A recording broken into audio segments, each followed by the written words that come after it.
దేవునికి మహిమ కలుగునుగాక. హల్లెలూయా. దేవునికి స్తోత్రము. ప్రియమైన దేవుని పిల్లారా, గమనించండి. ఎండిపోతున్న ఎముకలతో హెజ్కేలుతో దేవుడు మాట్లాడుతున్నాడు.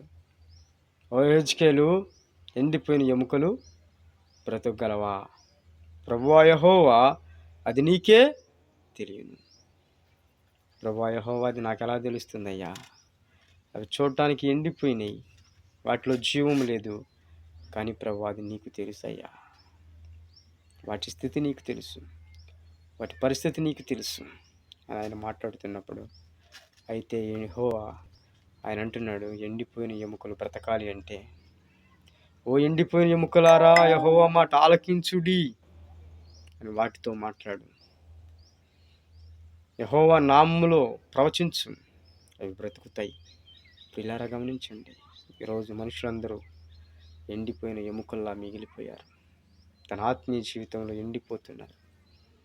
ఈ లోకంలో పాపంతో నింపబడుతున్నారు. పాపమనే లోయలో చిక్కబడ్డారు. యవనస్తులు, ఈ లోకంలో ఉన్న వారందరూ, ప్రియమైన దేవుని పిల్లారా, సమాధానం లేక, నెమ్మది లేక అల్లాడిపోతున్నారు.